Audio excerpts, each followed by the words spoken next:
Welcome to jazz network. ഇപ്പോൾ നമ്മൾ plan കിങ്ഡത്തെ കുറിച്ചാണ് പഠിച്ചുകൊണ്ടിരിക്കുന്നത് അല്ലേ? അപ്പോൾ കഴിഞ്ഞ ക്ലാസ്സിൽ പ്ലാൻ കിങ്ഡത്തിന്റെ ക്ലാസിഫിക്കേഷൻ എന്തൊക്കെയായിരുന്നു? പ്ലാൻ കിങ്ഡത്തിന്റെ ക്ലാസിഫിക്കേഷൻ, പ്ലാൻ കിങ്ഡത്തെ നമ്മൾ 5ആയിട്ട് ക്ലാസിഫൈ ചെയ്തു. എന്തെല്ലാമായിരുന്നു? Algae, bryophyte, pteridophyte, gymnosperms and angiosperms. അതിൽ ഇന്ന് നമ്മൾ പഠിക്കാൻ പോകുന്നത് ആൽഗയെ കുറിച്ചാണ്.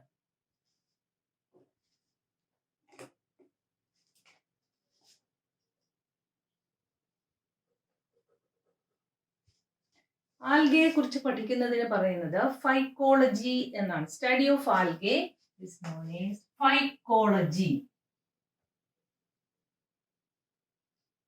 ആൽഗയെ കുറിച്ച് പഠിക്കുന്നതിനാണ് ഫൈക്കോളജി എന്ന് പറയുന്നത്. അപ്പോ ഇന്ന് നമുക്ക് ആൽഗയെ കുറിച്ച് പഠിക്കാം.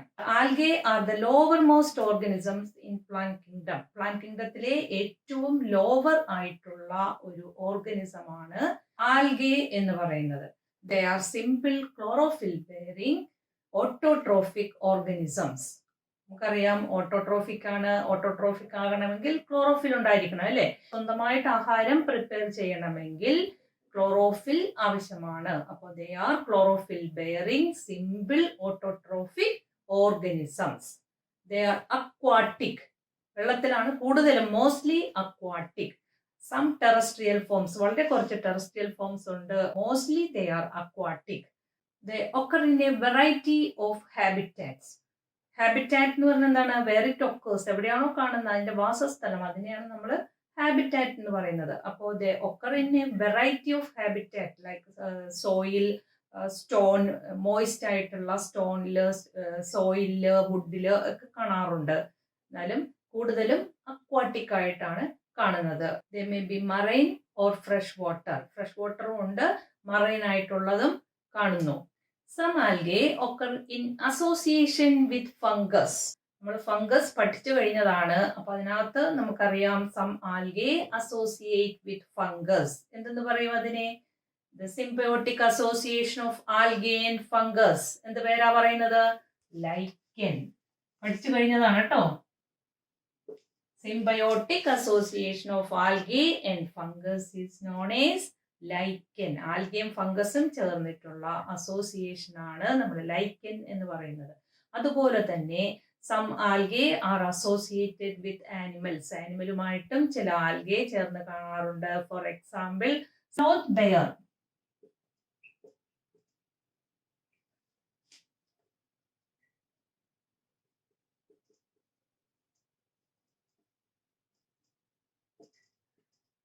സ്ലോത്ത് ബെയറും ട്രൈക്കോഫിലസ് എന്ന് പറയുന്ന ഒരു ആൽഗയും തമ്മിൽ അസോസിയേറ്റ് ചെയ്ത് കാണാറുണ്ട്. അപ്പോൾ അതും ഒരു സിംബയോട്ടിക് അസോസിയേഷൻ, രണ്ടിനും ബെനിഫിറ്റ് ഉണ്ടാകുന്ന ഒരു അസോസിയേഷൻ ആണ്. അപ്പൊ നമുക്ക് നമ്മുടെ ബുക്കിൽ ആൽഗയുടെ പേര് ഇല്ലാത്തത് കൊണ്ട് നിങ്ങളത് പഠിക്കണമെന്നില്ല. പക്ഷെ സ്ലോത്ത് ബെയർ ഉണ്ട്. അപ്പോൾ ഒരു ആൽഗയുമായിട്ട് അസോസിയേറ്റ് ചെയ്തിരിക്കുന്ന ഒരു ആനിമലിന്റെ പേര് പറയാൻ പറഞ്ഞാൽ സ്ലോത്ത് ബെയർ ആണ്. അപ്പൊ സ്ലോത്ത് ബെയർ എന്ന് പറയുന്നത് ഒരു തരം കരടിയാണ്. അപ്പോൾ അത് ഈ ആൽഗെ അതിന്റെ ഫറിൽ, അതിന്റെ രോമത്തില് അസോസിയേറ്റ് ചെയ്ത് കാണാറുണ്ട്. ഇനി algae are chlorophyll bearing organism എന്ന് പറയുന്നു. ക്ലോറോഫിൽ എന്ന് പറയുന്നത് നിങ്ങൾക്കറിയാം എന്താണ്? ഗ്രീൻ കളേർഡ് പിഗ്മെന്റ് ആണ് അല്ലെ ക്ലോറോഫിൽ എന്ന് പറയുന്നത്. അപ്പൊ ആൽഗയില് ഗ്രീൻ കളർ പിഗ്മെന്റ് മാത്രമല്ല, some other pigments are also present. Fucoxanthin, carotenoids, phycoerythrin, ഇങ്ങനെയൊക്കെ പറയുന്ന വേറെയും കുറെ പിഗ്മെന്റ്സ് അതിനകത്തുണ്ട്. അപ്പൊ ക്ലോറോഫിൽ എന്ന് പറയുന്ന പിഗ്മെന്റ് ഉണ്ട്. മെയിൻ ആയിട്ട് ക്ലോറോഫിൽ. ഫോട്ടോസിന്തസിസ് നടത്തണമെങ്കിൽ ക്ലോറോഫിൽ വേണം. അപ്പൊ ആൽഗകളില് ക്ലോറോഫിൽ പ്രസന്റ് ആണ്. അത് കൂടാതെ ക്ലോറോഫിൽ കൂടാതെ കരോട്ടിനോയിഡ്സ്,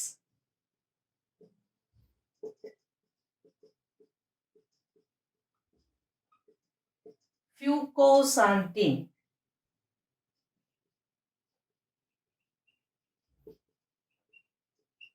ഫൈക്കോ എരിത്രിൻ, ഇങ്ങനെയൊക്കെയുള്ള വേറെയും പിഗ്മെന്റ്സ് ഉണ്ട്.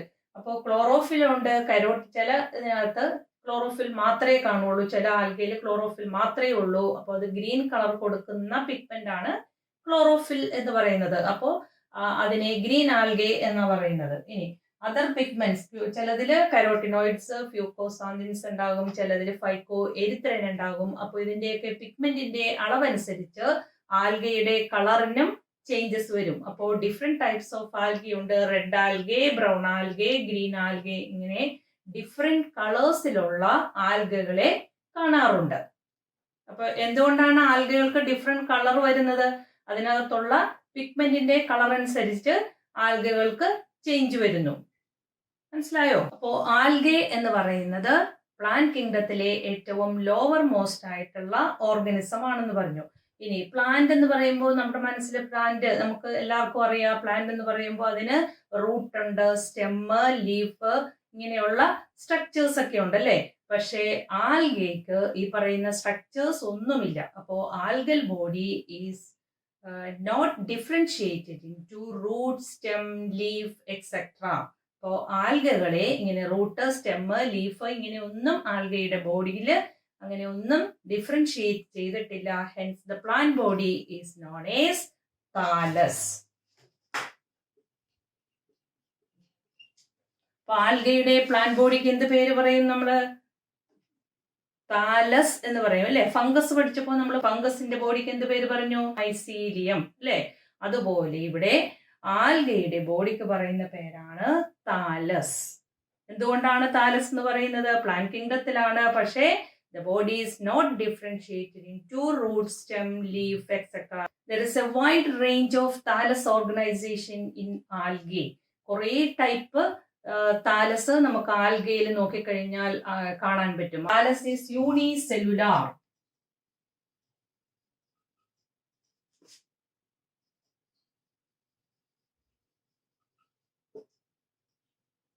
യൂണിസെല്ലുലാർ ആയിട്ടുള്ള ഒരു ആൽഗയാണ് ക്ലാമിഡോമോണസ്.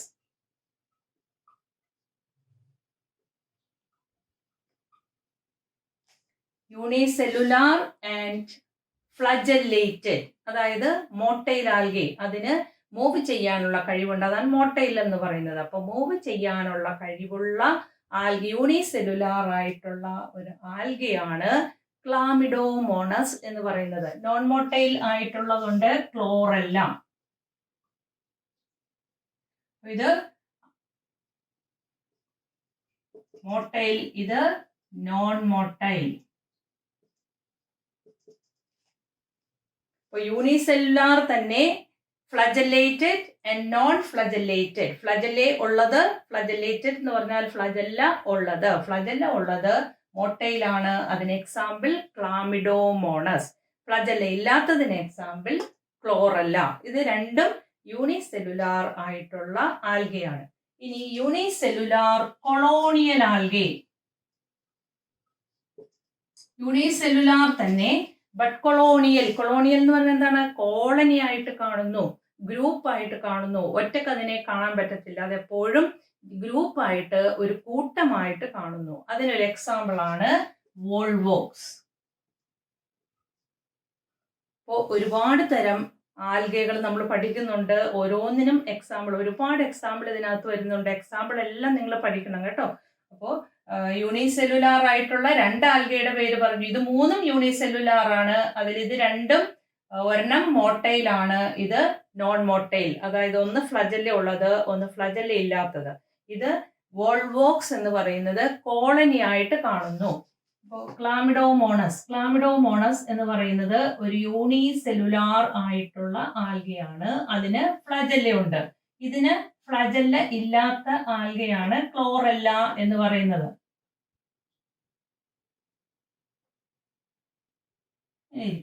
ഇതും അതുപോലെ തന്നെയാണ് ഇരിക്കുന്നത്, പക്ഷെ ഇത് കുറേ എണ്ണം കൂടി ഇങ്ങനെ ഗ്രൂപ്പായിട്ട് അല്ലെങ്കിൽ കോളനി ആയിട്ട് കാണുന്നു.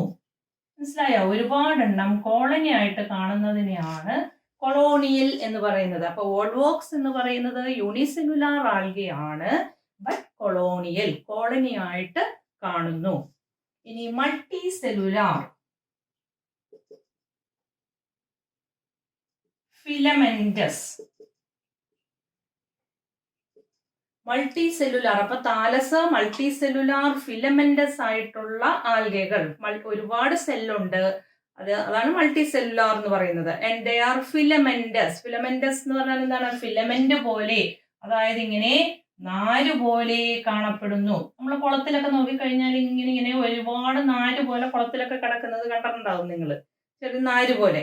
അത് നമ്മൾ എടുത്ത് മൈക്രോസ്കോപ്പിൽ നോക്കിയാൽ അതിനകത്ത് ഇങ്ങനെ ഒരുപാട് മൾട്ടി സെല്ലുലാർ ആയിട്ടുള്ള കുറെ സെല്ല്, അതാണ് മൾട്ടി സെല്ലുലാർ എന്ന് പറയുന്നത്. അപ്പോൾ ഇങ്ങനെ ഫിലമെന്റ് പോലെ, നാര് പോലെ നീണ്ട ഫിലമെന്റ്, അതാണ് ഫിലമെന്റസ് എന്ന് പറയുന്നത്. അപ്പൊ അങ്ങനെയുള്ള ആൽഗകളുണ്ട്. അതിന് എക്സാമ്പിൾ സ്പൈറോഗൈറ,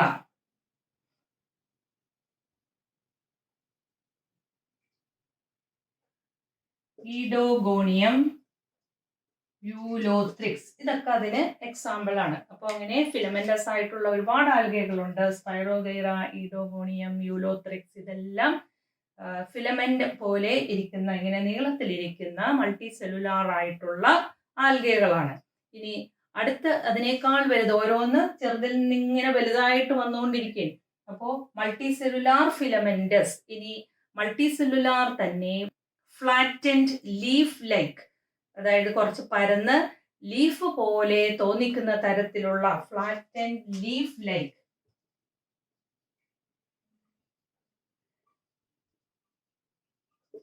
ലീഫ് പോലെ തോന്നിക്കുന്നത്, അതാണ് ഫ്ലാറ്റൻഡ് ലീഫ് ലൈക്ക് എന്ന് പറഞ്ഞിരിക്കുന്നത്. Example Laminaria.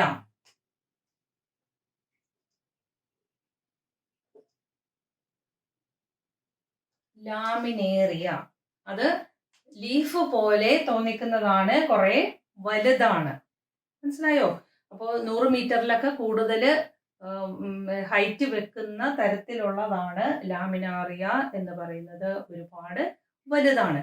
ഇനി ട്രീ ലൈക്ക് ഉള്ളതുണ്ട്, പോളിസൈഫോണിയ. അതിന് എക്സാമ്പിൾ പോളിസൈഫോണിയ.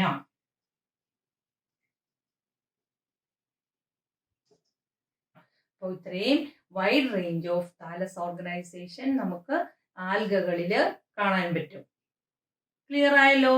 ഇനി algae are free floating or attached forms. അപ്പോൾ some algae are free floating, അതായത് വെള്ളത്തിൽ ഇങ്ങനെ വെറുതെ ഫ്ലോട്ട് ചെയ്ത് നടക്കും. അങ്ങനെയുള്ള ഫ്ലോട്ട് ചെയ്ത് കിടക്കുന്ന തരത്തിലുള്ളതുണ്ട്. അപ്പോൾ ചിലതൊക്കെ വെള്ളത്തിൽ ഫ്ലോട്ട് ചെയ്ത് കിടക്കും. അപ്പോൾ അങ്ങനെയുള്ള ആൽഗകളുണ്ട്. അതുകൂടാതെ ചിലപ്പോൾ ചില ആൽഗകൾ അറ്റാച്ച്ഡ് ടു ദ സബ്സ്ട്രേറ്റം, സബ്സ്ട്രേറ്റത്തിൽ അറ്റാച്ച് ചെയ്യുന്നു. സബ്സ്ട്രേറ്റം എന്ന് പറഞ്ഞാൽ എന്താണ്? എന്തിലാണോ അത് അറ്റാച്ച് ചെയ്തിരിക്കുന്നത് അതിനെയാണ് നമ്മൾ സബ്സ്ട്രേറ്റം എന്ന് പറയുന്നത്. അപ്പോൾ ചില ആൽഗകൾ സബ്സ്ട്രേറ്റത്തിൽ അറ്റാച്ച് ചെയ്ത് കാണുന്നു. അങ്ങനെ അറ്റാച്ച് ചെയ്ത് കാണുന്ന ഫോംസ് ആണെങ്കിൽ attached forms possess holdfast.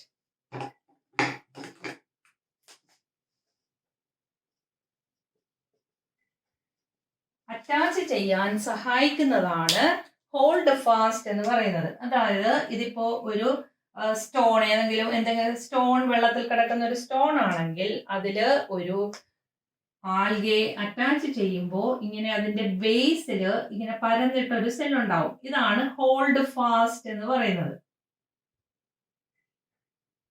Hold fast ഇതിലാണ് ആൽഗെ അതിൽ അറ്റാച്ച് ചെയ്ത് കാണുന്നു. അപ്പൊ ലാമിനാറിയ എന്ന് പറഞ്ഞാൽ ഞാൻ പറഞ്ഞില്ലേ, ലീഫ് ലൈക്ക്, നമ്മൾ ലീഫ് ലൈക്ക് കാണുന്ന ലാമിനേറിയ, ആ ലാമിനേറിയ എന്നൊക്കെ പറയുന്നത് ഇതുപോലെയാണ് ഇരിക്കുന്നത്. അപ്പൊ അതിന്റെ ബേസ് ഒരു സ്റ്റോണിലോ എവിടെയെങ്കിലും അറ്റാച്ച് ചെയ്തിരിക്കും. വെള്ളത്തിൽ ഫ്ലോട്ട് ചെയ്ത് നടക്കുന്നതല്ല, അത് അറ്റാച്ച് ചെയ്തിരിക്കും എന്തെങ്കിലും. അപ്പൊ അങ്ങനെ attached forms possess holdfast. Holdfast എന്തിനു വേണ്ടിയിട്ടുള്ളതാണ്? To fix the body to the substratum. സബ്സ്ട്രേറ്റത്തിൽ അറ്റാച്ച് ചെയ്യാൻ സഹായിക്കുന്നതാണ് ഹോൾഡ് ഫാസ്റ്റ് എന്ന് പറയുന്നത്. ക്ലിയർ ആയല്ലോ? അപ്പോൾ എല്ലാത്തിലും ഇല്ല, ചിലതെല്ലാം ഫ്രീ ഫ്ലോട്ടിംഗ് ആയിരിക്കും, ചിലത് ഇതുപോലെ സബ്സ്ട്രേറ്റത്തിൽ അറ്റാച്ച് ചെയ്ത് കാണുന്നു. സബ്സ്ട്രേറ്റം വാക്ക് പഠിക്കണം. സബ്സ്ട്രേറ്റം. സബ്സ്ട്രേറ്റം എന്ന് പറഞ്ഞാൽ അത് ഏതിലാണോ അറ്റാച്ച് ചെയ്യുന്നത് അതിനെയാണ് നമ്മൾ സബ്സ്ട്രേറ്റം എന്ന് പറയുന്നത്. അപ്പോൾ ആ സബ്സ്ട്രേറ്റത്തിൽ അറ്റാച്ച് ചെയ്യാൻ സഹായിക്കുന്നതാണ് ഹോൾഡ് ഫാസ്റ്റ്. ഇനി ആൽഗയുടെ റീപ്രൊഡക്ഷൻ. എങ്ങനെയാണ് ആൽഗയിൽ റീപ്രൊഡക്ഷൻ നടക്കുന്നത്? ഫംഗസിന്റെ റീപ്രൊഡക്ഷൻ നമ്മൾ പഠിച്ചതാണ് അല്ലേ? അപ്പോൾ 3 ടൈപ്സ് ഓഫ് റീപ്രൊഡക്ഷൻ അവിടെ 3 തരത്തിലുള്ള റീപ്രൊഡക്ഷൻ പഠിച്ചു. അതുപോലെ തന്നെ ആൽഗകളിലും there are 3 types of reproduction: vegetative reproduction, asexual reproduction and sexual reproduction. അപ്പോൾ ആൽഗയിലും ഈ 3 തരത്തിലുള്ള റീപ്രൊഡക്ഷൻ ഉണ്ട്. Vegetative reproduction by fragmentation. Vegetative reproduction by fragmentation. എന്താ ഫ്രാഗ്മെന്റേഷൻ എന്ന് പറയുന്നത്?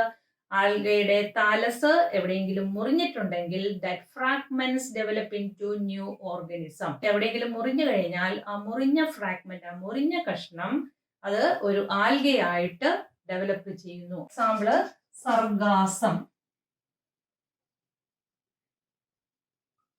സർഗാസം എന്ന് പറയുന്ന ഒരു മറൈൻ ആൽഗയാണ്. ആ മറൈൻ ആൽഗയിൽ ഇതുപോലെയാണ്. അതൊക്കെ ഒരുപാടെണ്ണം പെട്ടെന്ന് മൾട്ടിപ്ലൈ ചെയ്ത് വരും. എന്തുകൊണ്ടാണ്? ഒരു കഷ്ണം മുറിഞ്ഞു പോയാൽ മതി, ആ കഷ്ണം ഡെവലപ്പ് ചെയ്ത് ഒരു പുതിയതായിട്ട് വളർന്നു വരും. അപ്പോൾ ഇത് കടലില് ഇത് ഒരുപാട് വളരെ അധികം പെരുകി വരാറുണ്ട്. സർഗാസോ സീ എന്ന് പറയുന്ന ഒരു സീ തന്നെയുണ്ട്. അപ്പോൾ അങ്ങനെ ഒരുപാടെണ്ണം പെട്ടെന്നാകുന്നതിന് സഹായിക്കുന്നതാണ് ഫ്രാഗ്മെന്റേഷൻ എന്ന് പറയുന്നത്. അപ്പോൾ വെജിറ്റേറ്റീവ് റീപ്രൊഡക്ഷൻ ബൈ ഫ്രാഗ്മെന്റേഷൻ. ഇനി അടുത്തത് ഏതാണ്? Asexual reproduction. Asexual reproduction by zoospores. കുറെ zoospores അത് പ്രൊഡ്യൂസ് ചെയ്യുന്നു. That zoospores develop into new algae. ഓരോന്നും ഓരോ zoosporum ഓരോ പുതിയ ആൽഗയായിട്ട് ഡെവലപ്പ് ചെയ്തു വരുന്നു. The zoospores are produced in the sporangium. അപ്പോൾ അതൊരു സ്പൊറാഞ്ചിയം പ്രൊഡ്യൂസ് ചെയ്യുന്നു. അതിനകത്ത് ന്യൂമറസ് zoospores ഉണ്ടായിരിക്കും. ആ ഓരോ zoosporesum develop into A new algae, പുതിയ ആൽഗയായിട്ട് അത് ഡെവലപ്പ് ചെയ്തു വരുന്നു. അങ്ങനെയാണ് അസെക്ഷുവൽ റീപ്രൊഡക്ഷൻ നടക്കുന്നത്. ഇനി സെക്ഷുവൽ റീപ്രൊഡക്ഷൻ. സെക്ഷുവൽ റീപ്രൊഡക്ഷൻ നമുക്കറിയാം എങ്ങനെയാണ് sexual reproduction? By the fusion of two gametes അല്ലെ? Sexual reproduction takes place by the fusion of two gametes. മെയിലും ഫീമെയിലും ഗമേറ്റുകൾ ഫ്യൂസ് ചെയ്തിട്ടാണ് സെക്ഷുവൽ റീപ്രൊഡക്ഷൻ നടക്കുന്നത്. നമ്മൾ ഫംഗസിൽ പഠിച്ചതുപോലെ ഇവിടെയും there are 3 types of sexual reproduction. ഏതൊക്കെയായിരുന്നു? Isogamous, anisogamous and oogamous. ഇവിടെയും അതുപോലെ 3 ടൈപ്പുമുണ്ട്. ഐസോഗ്യാമസ്. ഐസോഗ്യാമസ് എന്ന് പറഞ്ഞാൽ എന്താണ്? 2 ഗമേറ്റും സിമിലർ സൈസ്, ഒരേ സൈസ് ഉള്ള 2 ഗമേറ്റുകൾ ഫ്യൂസ് ചെയ്യുന്നതിനാണ് നമ്മൾ ഐസോഗമേറ്റ് എന്ന് പറയുന്നത്. അതിവിടെ മൊട്ടൈൽ ആയിട്ടുള്ള 2 ഗമേറ്റ് ഫ്യൂസ് ചെയ്തിട്ടുണ്ടാകുന്നതുണ്ട്. അതുപോലെ നോൺ മൊട്ടൈൽ ആയിട്ടുള്ള ഒരേപോലെ ഇരിക്കുന്ന 2 ഗമേറ്റുകൾ ഫ്യൂസ് ചെയ്യുന്നതുണ്ട്. അപ്പൊ മൊട്ടൈൽ ആയിട്ടുള്ളതിന് എക്സാമ്പിൾ ക്ലാമിഡോമോണസ്. മൊട്ടൈൽ എന്ന് പറയുമ്പോൾ ഫ്ലജല്ല ഉള്ളത്. അപ്പൊ ഫ്ലജല്ല ഉള്ള 2 ഗമേറ്റ് ഫ്യൂസ് ചെയ്യുന്നത്, ഒരേപോലുള്ള 2 ഗമേറ്റ് ഫ്യൂസ് ചെയ്യുന്നതിന് എക്സാമ്പിൾ ക്ലാമിഡോമോണസ്. നോൺ മൊട്ടൈൽ ആയിട്ടുള്ളതിന് എക്സാമ്പിൾ സ്പൈറോഗൈറ. സ്പൈറോഗൈറയില് നോൺ ഫ്ലജല്ലേറ്റഡ്. ഐസോഗ്യാമസ് ആണ്. ഐസോഗ്യാമസ് എന്ന് പറഞ്ഞാൽ എന്താണ്? 2 ഗമേറ്റും സിമിലർ ആയിരിക്കും. അപ്പൊ 2 ഗമേറ്റ് ഉണ്ടാവുന്നു, രണ്ടും സിമിലർ ആണ്. ഇതുപോലെ ഫ്ലജല്ല ഉണ്ടെങ്കിൽ അത് ക്ലാമിഡോമോണസ്. ഫ്ലജല്ല ഇല്ലാത്ത 2 എണ്ണം ഒരേപോലെ ഇരിക്കുന്നത് ഫ്യൂസ് ചെയ്യുന്നു, അതിന് ഫ്ലജല്ല ഇല്ല. അങ്ങനെയുള്ളതാണെങ്കിൽ അതിന് എക്സാമ്പിൾ ആണ് സ്പൈറോഗൈറ. മനസ്സിലായല്ലോ? അപ്പൊ ഇത് രണ്ടും ഐസോഗ്യാമസ്. ഇനി അനൈസോഗ്യാമസ്. അനൈസോഗ്യാമസ് എന്താണ്? ഡിസിമിലർ ആയിട്ടുള്ള 2 ഗമേറ്റ് ഫ്യൂസ് ചെയ്യുമ്പോൾ അനൈസോഗ്യാമസ് എന്ന് പറയും. ഇനി ഊഗാമസ്. അപ്പോ ഐസോഗ്യാമസ്, അനൈസോഗ്യാമസ്. അതായത് അനൈസോഗ്യാമസ് എന്ന് പറയുമ്പോൾ 1 ഗമേറ്റ് വലുതായിരിക്കും, 1 ഗമേറ്റ് ചെറുതായിരിക്കും. ഇങ്ങനെ 2 വ്യത്യസ്ത ഗമേറ്റുകൾ ഫ്യൂസ് ചെയ്യുന്നത്, ഡിസിമിലർ സൈസ് ആയിട്ടുള്ളത് ഫ്യൂസ് ചെയ്യുമ്പോഴാണ് അനൈസോഗ്യാമസ് എന്ന് പറയുന്നത്. ഇനി മൂന്നാമത്തത് ഊഗാമസ്. ഊഗാമസില് ഒരു large non-motile female gamete fused with a small motile male gamete. അതായത് ഫീമെയിൽ ഗമേറ്റ് വലുതായിരിക്കും, നോൺ മോട്ടൈൽ, മൂവ്മെന്റ് ഇല്ല, അതിന് ഫ്ലജല്ല ഇല്ല, and fused with a small flagellated male gamete. അപ്പോൾ അതിനെ ഇങ്ങനെ സൈസിലും അതുപോലെ തന്നെ അതിൻ്റെ സ്ട്രക്ചറിലും ഒക്കെ വ്യത്യാസം വരുമ്പോഴാണ് നമ്മൾ oogamous എന്ന് പറയുന്നത്. അപ്പോൾ മൂന്നാമത്തെ ടൈപ്പ് എന്ന് പറയുന്നത് oogamous. അതിൽ 2 ഗമേറ്റും വ്യത്യാസമുണ്ട്. A stationary female gamete fused with a small flagellated male gamete. oogamousന് എക്സാമ്പിൾ ഫൈക്കസ്, വോൾവോക്സ്. ഇതൊക്കെ oogamousന് എക്സാമ്പിൾ ആണ്. വോൾവോക്സ്, ഫൈക്കസ്, ഇതെല്ലാം. ക്ലിയർ ആയല്ലോ? ഇത്രയുമാണ് നമുക്ക് ആൽഗയുടെ ജനറൽ ക്യാരക്ടേഴ്സ്. ഇനി നമുക്ക് ആൽഗയുടെ എക്കണോമിക് ഇമ്പോർട്ടൻസ്, എന്താണ് ആൽഗയെ കൊണ്ട് നമുക്കുള്ള നേട്ടം എന്ന് നോക്കാം. ആൽഗെ ആർ ഫോട്ടോസിന്തറ്റിക് ഓർഗാനിസംസ് അല്ലെ? നമുക്കറിയാം ആൽഗെ എന്ന് പറയുന്നത് ഫോട്ടോസിന്തറ്റിക് ഓർഗാനിസം ആണെന്ന് പറഞ്ഞു. അപ്പോൾ so the half of the total carbon dioxide fixation on earth is carried out by algae through photosynthesis. അപ്പോൾ ഫോട്ടോസിന്തസിസിലൂടെ ആൽഗകള് കാർബൺ ഡയോക്സൈഡ് ഫിക്സേഷൻ എന്ന് പറഞ്ഞാൽ എന്താണ്? ഫോട്ടോസിന്തസിന്റെ സമയത്ത് എന്താണ് നടക്കുന്നത്? ഫോട്ടോസിന്തസിന്റെ സമയത്ത് കാർബൺ ഡയോക്സൈഡ് ഉപയോഗിച്ച് കാർബോഹൈഡ്രേറ്റ് ഉണ്ടാക്കുന്നു അല്ലെ? അതിനാണ് നമ്മൾ കാർബൺ ഡയോക്സൈഡ് ഫിക്സേഷൻ എന്ന് പറയുന്നത്. ആ കാർബൺ ഡയോക്സൈഡിനെ സ്വീകരിച്ചിട്ട് അതിനെ കാർബോഹൈഡ്രേറ്റ് ആയിട്ട് ഫിക്സ് ചെയ്യുന്നു. ആ കാർബോഹൈഡ്രേറ്റ് ഉണ്ടാക്കുന്ന പ്രോസസ്. അപ്പോൾ നമ്മൾ എർത്തിലുള്ള മുഴുവൻ കാർബോഹൈഡ്രേറ്റ് സിന്തസിസ്, ആ കാർബോഹൈഡ്രേറ്റിന്റെ പ്രൊഡക്ഷൻ അല്ലെങ്കിൽ കാർബൺ ഡയോക്സൈഡ് ഫിക്സേഷൻ നോക്കിക്കഴിഞ്ഞാൽ ആ ടോട്ടൽ ഉള്ളതിന്റെ പകുതിയും ഉണ്ടാക്കുന്നത് ആരാണ്? ആൽഗകളാണ്. മനസ്സിലായോ? അപ്പോൾ half of the total carbon dioxide fixation are carried out by algae. അതാണ് ആൽഗയെ കൊണ്ടുള്ള ഏറ്റവും പ്രധാനമായിട്ടുള്ള ഉപയോഗം എന്ന് പറയുന്നത്. അപ്പോൾ ഫോട്ടോസിന്തസിസ് വഴി അത് കാർബോഹൈഡ്രേറ്റ് ഉണ്ടാക്കുന്നു. അതിനോടൊപ്പം വേറൊരു പ്രോസസ്സ് കൂടി അവിടെ നടക്കുന്നുണ്ട്. എന്താണ്? ഫോട്ടോസിന്തസിന്റെ സമയത്ത് ഓക്സിജൻ റിലീസ് ചെയ്യുന്നു. ഓക്സിജന്റെ ലെവല് കൂടാനും അത് സഹായിക്കുന്നു. ഫോട്ടോസിന്തസിസ് നടക്കുമ്പോൾ അതിനോടൊപ്പം ഓക്സിജൻ റിലീസ് ചെയ്യുന്നു. അപ്പോൾ ആൽഗകൾ അതിനും സഹായിക്കുന്നു. എന്തിന്? Level of oxygen increases in the environment. ആൽഗയെ കൊണ്ടുള്ള ഫസ്റ്റ് ഉപയോഗം എന്ന് പറയുന്നത് half of the total carbon dioxide fixation is carried out by algae through photosynthesis. They increase the level of oxygen in the environment. രണ്ടാമത്തെ use എന്ന് പറയുന്നത് some algae are edible. edible എന്ന് പറഞ്ഞാൽ എന്താണ്? യൂസ്ഡ് ആസ് ഫുഡ് അല്ലേ? നമുക്ക് ആഹാരയോഗ്യമായിട്ടുള്ള ആൽഗകൾ. അപ്പോൾ ചില ആൽഗകള് എഡിബിൾ ആയിട്ടുള്ളതുണ്ട്. Example some algae are edible. ഏതൊക്കെയാണ് എക്സാമ്പിൾ? Laminaria, Porphyra, Sargassum. ഇതൊക്കെ എഡിബിൾ ആയിട്ടുള്ള ആഹാരയോഗ്യമായ ആൽഗകളാണ്. ഇനി അടുത്ത ഉപയോഗം, certain algae produce hydrocolloids. ചില ഹൈഡ്രോകൊളോയിഡ്സ് ആൽഗയിൽ നിന്ന് നമുക്ക് കിട്ടുന്നുണ്ട്. ഹൈഡ്രോകൊളോയിഡ്സ് എന്ന് പറയുന്നത് വാട്ടർ ഹോൾഡിംഗ് സബ്സ്റ്റൻസസ്. അപ്പൊ അങ്ങനെയുള്ള വാട്ടർ ഹോൾഡിംഗ് സബ്സ്റ്റൻസ്, അതാണ് ഹൈഡ്രോകൊളോയിഡ്സ് എന്ന് പറയുന്നത്. For example algin from brown algae and carrageen from red algae. ഒരു റെഡ് ആൽഗയിൽ നിന്ന് കരാഗീൻ, ഒരു ബ്രൗൺ ആൽഗയിൽ നിന്ന് ആൽജിൻ എന്ന് പറയുന്ന ഒരു ഹൈഡ്രോകൊളോയിഡ് നമുക്ക് ലഭിക്കുന്നു. ഇനി അടുത്ത ഉപയോഗം എന്ന് പറയുന്നത്, next use is A jelly like substance is obtained from certain red algae. ചില റെഡ് ആൽഗകളിൽ നിന്ന് ഒരു ജെല്ലി ലൈക്ക് സബ്സ്റ്റൻസ്, അതിന് അഗർ എന്ന് പറയും.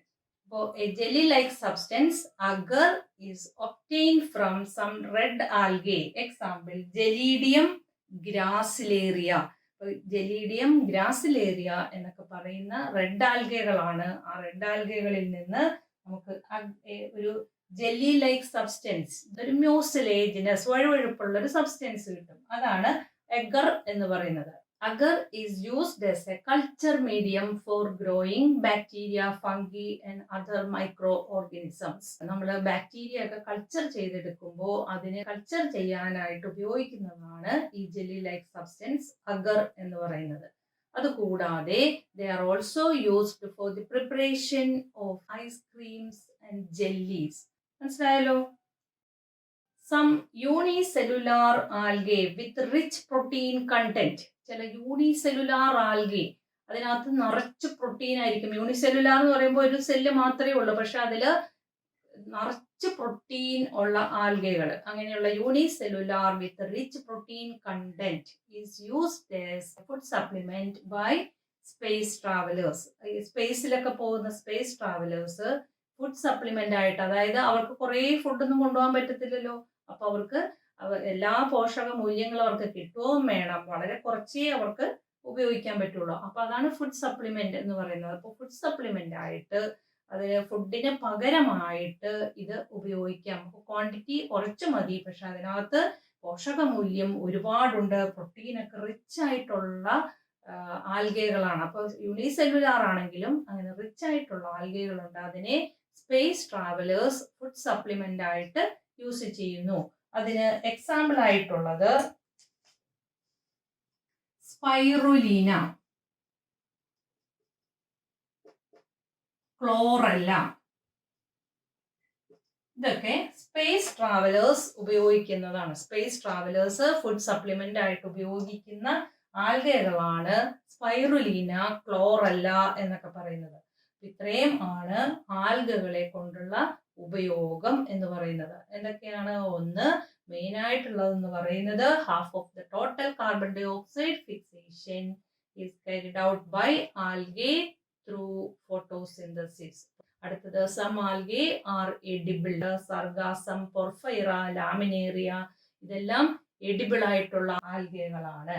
ഇനി certain algae produce hydrocolloids. Example, algin from brown algae and carrageen from red algae. Some algae produce a jelly-like substance, agar.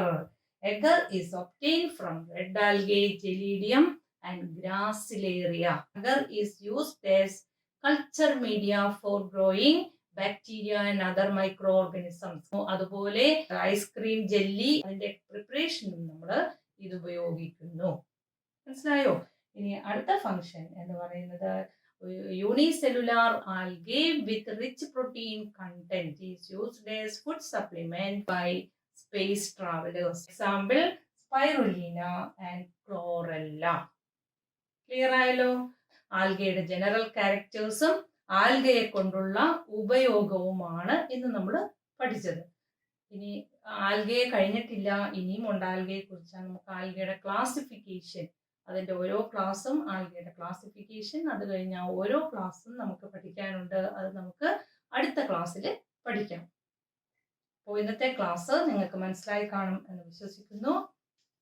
Thank you.